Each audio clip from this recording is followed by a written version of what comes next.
Bonsoir, vous êtes chaîne, soyez richement bénis dans nos présence notre Seigneur et qu'il vous comble vraiment de sa paix, de sa joie en abondance. Aujourd'hui, nous sommes le 13, nous sommes, non pas le 13 s'il vous plaît, le 12 janvier 2022. Ils ont parlé de la persécution du chrétien. Oui, est-ce que le chrétien peut être persécuté? Bien sûr que oui. La parole nous dit clairement que les chrétiens de, euh, de tous les temps ont été persécutés. Et notre génération aussi, nous sommes appelés à être persécutés. Parce que c'est la voie du salut. C'est la voie pour tous ceux qui ont choisi de suivre le Seigneur, de vivre pieusement. La persécution du chrétien date depuis très longtemps. Et beaucoup sont passés par là. Et nous devons savoir que la persécution est un signe que nous sommes avec le Seigneur et que nos vies le glorifient. Parce que ceux qui vivent des vies, comment dirais-je, des vies dirigées par leur propre cœur, sur leur propre conseil, ou bien qui sont à l'église, mais continuent de vivre leur vie comme si Dieu n'existait pas. Ces chrétiens nous sont persécutés parce que l'ennemi sait très bien qu'il qu'il lui appartient. Donc, il ne s'inquiète pas du tout. Il sait très bien que ces chrétiens-là ne vont jamais la face du Seigneur. Donc, pour lui, il n'a pas à les persécuter. L'ennemi persécute les hommes de Dieu qui aiment la vérité, qui se sanctifient, qui marchent dans la vérité et qui ont des vies soumises au Saint-Esprit. Ce sont ces chrétiens que l'ennemi persécute. Lorsqu'on parle de persécution, bien sûr, on fait allusion à la persécution physique et spirituelle. Spirituelle, c'est-à-dire ils sont persécutés par les démons, les esprits méchants, etc. Et aussi la persécution physique. On est persécuté par des gens qui nous entourent, par membres de nos familles, par nos amis, par nos voisins, par nos collègues, etc. etc. Donc, la persécution est vécue à deux niveaux et notre Dieu est là à nos côtés pour nous soutenir parce que c'est un passage obligatoire pour tous ceux qui craignent le Seigneur. 2 Timothée 3,12 dit ceci. Or, tous ceux qui vivent pieusement en Christ seront persécutés. Nous convenons par là, tous ceux qui vivent pieusement en Christ seront persécutés. Donc, tous ceux qui veulent, c'est écrit, or, tous ceux qui veulent vivre pieusement en Christ seront persécutés. Donc, si toi qui m'écoutes, tu es persécuté par les gens que tu aimes, autour de toi, ou bien par, je sais pas moi, les démons, c'est parce que tu vis pieusement en Christ. Comme tout à l'heure, l'ennemi persécute les chrétiens qui se sanctifient, qui aident du monde et qui veulent vraiment être à Christ totalement, à des vies de consécration. Ce sont ces chrétiens que l'ennemi persécute. L'ennemi ne persécute les chrétiens qui sont comme des chrétiens par la bouche, mais qui ont des vies plutôt que le fils Satan. L'ennemi ne touchera pas. L'ennemi va persécuter ceux qui marchent ce chemin étroit qui conduit au paradis. Donc, nous comprenons ce soir que pour nous, tous qui vont vivre pieusement en Christ, on sera forcément persécutés. J'ai toujours lu ce verset, je vous assure, depuis des années, y compris aussi dans Matthieu 5, ce n'est pas des béatitudes, mais jamais je n'ai su qu'un chrétien pouvait vraiment être persécuté à un tel point. Mais vous savez, parce qu'on est spirituel, notre Dieu nous laisse grandir tranquillement. Il nous laisse bâtir notre sein avec lui et il nous laisse maturer en lui. Et aussi, que la parole de Dieu puisse être écrite dans nos cœurs. Et à un moment donné de notre vie chrétienne, on sent qu'on monte dans une autre dimension. Et là, on devient l'objet de persécution. Et on se rend compte en fait que les Écritures sont d'une véracité extraordinaire parce que, en effet, tous ceux qui veulent vivre pieusement en Christ seront persécutés. Il est écrit dans Matthieu 5, verset 10. Heureux ceux qui sont persécutés pour la justice, car le royaume des cieux est à eux. Verset 11 dit ceci. Heureux serez-vous lorsqu'on vous persécutera.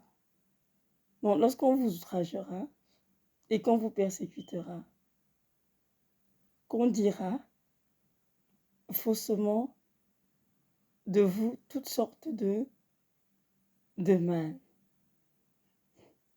À cause de quoi? À cause de moi, dit le Seigneur. Il dit ici, réjouissez-vous et soyez dans l'allégresse, parce que votre récompense sera grande dans les cieux. Car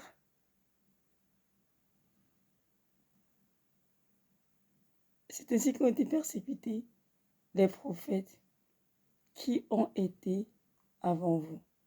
Amen, parole du Seigneur.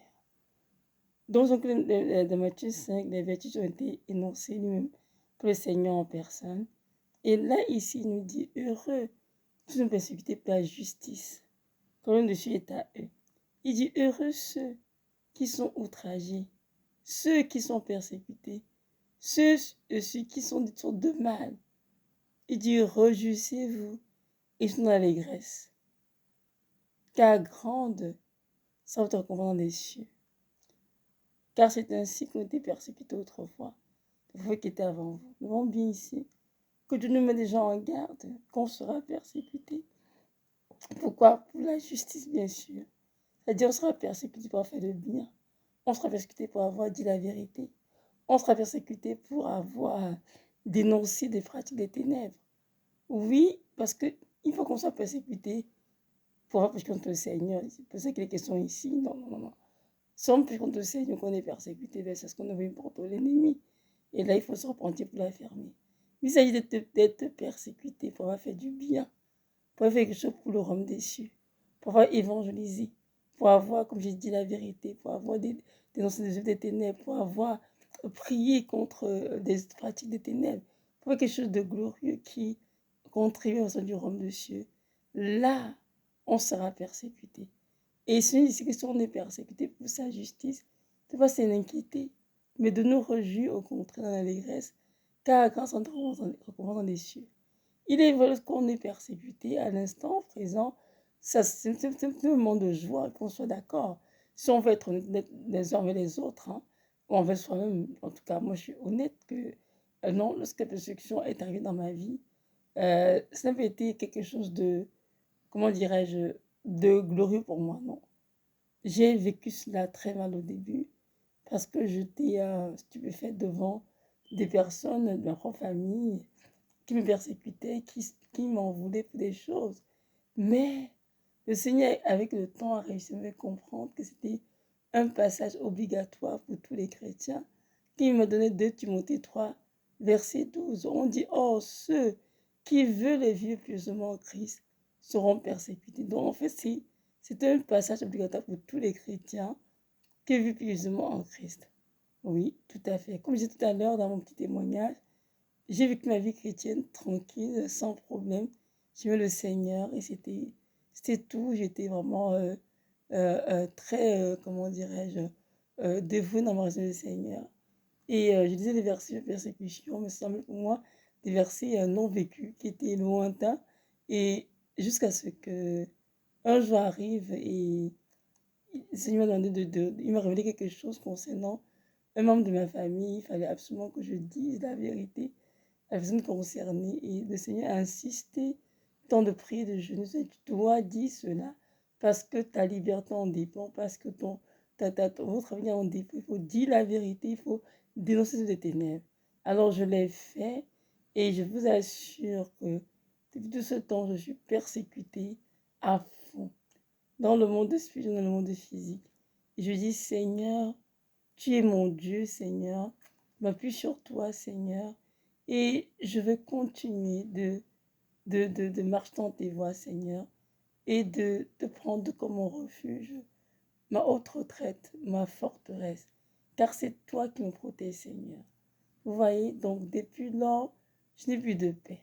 Plus de paix, plus aucune joie véritable parce que je suis persécutée à fond. Mais avec le temps, Dieu m'a appris à accepter cela comme étant un signe que je lui appartiens, comme étant un signe que je vis en lui pieusement, et de me réjouir au contraire de ce que grande sera votre commande dans les cieux. Alors, mes frères et sœurs en Christ, si vous êtes persécutés aujourd'hui pour la justice de Dieu, pour quelque chose de bien pour le Seigneur, pour avoir contribué au royaume des cieux, ne vous en inquiétez pas, ne soyez pas tristes, mais au contraire, réjouissez-vous et soyez allégrés de ce que vous avez pris part au souffrance du Christ et que grande sera votre commande dans les cieux. Comme a dit l'apôtre Pierre, si nous souffrons pour le Seigneur, l'Esprit de Dieu, l'Esprit de gloire repose sur nous. Amen. Donc soyez fortement encouragés et comprenez que la persécution est un passage obligatoire pour tous les chrétiens qui veulent vivre pieusement en Christ. Si tu es un chrétien qui n'a jamais été persécuté, si tu es un chrétien qui a une vie chrétienne douce, paisible, où tout le monde te donne des louanges, où tout le monde t'aime, c'est qu'ils vont quelque part. Parce que dans la Bible, ils étaient tous persécutés. Parce que ces apôtres étaient tous persécutés. Et même Paul qui est venu après, Paul était très très persécuté. Et il en parle justement dans 2 Timothée 3, comment il était persécuté, comment il a souffert et comment Dieu l'a délivré de toutes ces persécutions. Donc c'est un passage obligatoire pour les chrétiens. Et même si ça revient dans ta vie, sache comment il va arriver où tu seras persécuté. Le Seigneur t'encourage. Elle ne va pas de la foi. Elle va te décourager de savoir qu'il est avec toi dans la fournaise. Et que peu importe ce que peuvent te faire tes ennemis, ils ne toucheront pas ton âme. Pourquoi? Parce que Dieu est avec toi et l'Esprit de Dieu, l'Esprit de gloire repose sur toi. Et c'est important que nous en parlons dans la persécution parce que, vu tout ce qui est en train de plein le monde entier, les chrétiens sont en train d'aller tout droit vers la persécution. Ce sera une grande persécution contre Jésus de Nazareth. Et c'est vraiment très important que nous puissions nous armer, penser de souffrir pour le Christ. Oui, c'est important. Les choses vont aller de mal en pire, elles ne vont pas s'arranger dans le monde entier. Nous entendons parler de guerre, de bruit de guerre, de famine. On entend parler des catastrophes naturelles qui vont prendre de place dans plusieurs pays. Et c'est sûr que c'est quasiment effrayant. On se rend compte bien qu'il y aura beaucoup de choses qui vont prendre de place dans nos sociétés. Et des chrétiens vont être, qu'ils ne veulent pas, persécutés. Donc il est important que nous sachions, excusez-moi, il est important que nous sachions que la persécution du chrétien est totalement biblique dans la parole et que les chrétiens avant nous ont été persécutés. Et nous aussi, on sera persécutés tout simplement au de Dieu. Et on dira de mal de nous, des choses fausses, on nous outrager. Donc, on continue de garder la foi et de persévérer dans la prière, dans les bonnes œuvres, dans la sanctification. Et nous aurons à la fin la couronne de vie, comme a dit le Seigneur. Donc, mes frères et sœurs en Christ, comprenons que la persécution est quelque chose d'étrange pour nous, chrétiens. Mais elle fait partie intégrante de notre vie chrétienne et nous sommes appelés à passer par là et à glorifier le Seigneur de ce que nous prenons part à ces souffrances dans notre chair, afin que lorsqu'il paraît en sa gloire, que nous soyons aussi dans l'allégresse et dans la joie. Donc voilà, si vous êtes persécutés, écoutez maintenant que notre Dieu vraiment vous fortifie, vous donne cette grâce de continuer de croire en lui, de lui faire confiance, de votre cœur pur, de vous sanctifier et d'avancer. Et sachant vraiment que grande sera votre récompense dans les cieux. Donc voilà, soyez richement bénis et que notre Dieu vraiment vous fortifie puissamment par son Esprit Saint. Shalom, shalom.